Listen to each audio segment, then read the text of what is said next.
Hello everyone, I am Hafsa Khan and in this video we are going to study about types of crystals. Crystal is a solid material. हम सबको पता है कि crystal क्या होता है. एक सॉलिड मटेरियल होता है जो अलग अलग टाइप्स का हो सकता है, जिसे हमने 4 टाइप्स में मेजरली क्लासीफाई करा है.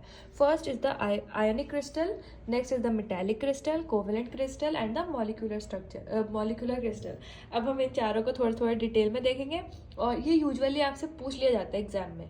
मुझसे हमारे एग्जाम में भी आया था ये. ठीक है. Now first is the ionic crystals. It consist of alternating positively charge cations and negatively charge anions. इसमें क्या होता है, पॉजिटिवली चार्ज कैटायंस और एनायंस ऑल्टरनेटिंगली प्रेजेंट होता है. आयंस में भी इधर मोनोएटॉमिक और पॉलीएटॉमिक, मतलब एक तरह का एटम भी हो सकते हैं या फिर अलग अलग एटम्स मिलकर भी इसको फॉर्म कर सकते हैं.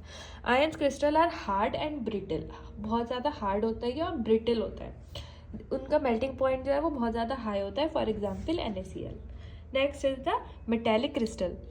It consist of metallic cations. अब नाम से ही हमें समझ आ रहा है, तो इसमें क्या होता है, हमारे मेटेलिक कैटायंस होते हैं जो सराउंडेड होते हैं by sea of mobile valence electron. मतलब बहुत ज़्यादा से वैलेंस इलेक्ट्रॉन्स प्रेजेंट होते हैं जो मोबाइल होते हैं, इधर उधर चलते रहते हैं. और सी हम लिख रहे हैं वर्ड ताकि बहुत अबंडेंस में, मतलब बहुत ज़्यादा.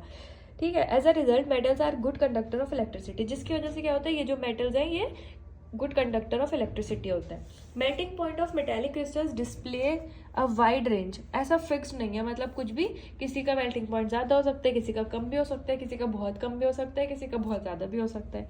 फॉर एग्जाम्पल सोडियम एंड निकल. Now next is the covalent crystalline substances या फिर covalent crystals. It consists of atoms at lattice points of crystal with each atom being covalently bonded to its nearest neighbor atom. इसमें हमारे जो atoms हैं वो present होते हैं lettuce point of crystal, जिसमें ईच एटम हमारा कोवेंटली बाउंड होता है उसके बराबर वाले एटम को.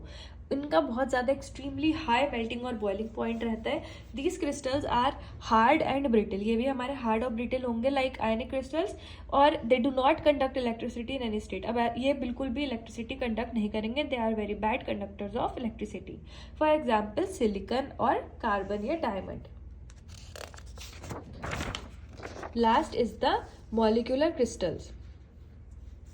Molecular crystals typically consist of molecules at the lattice points of the crystals held together by relatively weak intermolecular forces. Some molecular crystals such as ice have molecules which are held together by hydrogen bond. For example, melting point. For example इसका हमारा है chromium या water. इनका भी melting point और boiling point काफ़ी ज़्यादा कम रहता है और ये इलेक्ट्रिकल कंडक्टर नहीं होते हैं, मतलब ये भी बैड कंडक्टर ऑफ इलेक्ट्रिसिटी होता है. ठीक है. सो ये हो गए हमारे 4 तरह के क्रिस्टल्स. आई होप आपको समझ में आ गया होगा. ये तो बहुत ईजी है और ये मुझे लगता है हमें शायद पहले भी किसी सब्जेक्ट में ये हम पढ़ते हैं, शायद फिजिकल फार्मेसी में पढ़ते हैं, ऐसा मुझे ध्यान आ रहा है बैचलर्स में. ठीक है. So this is all about the types of crystals.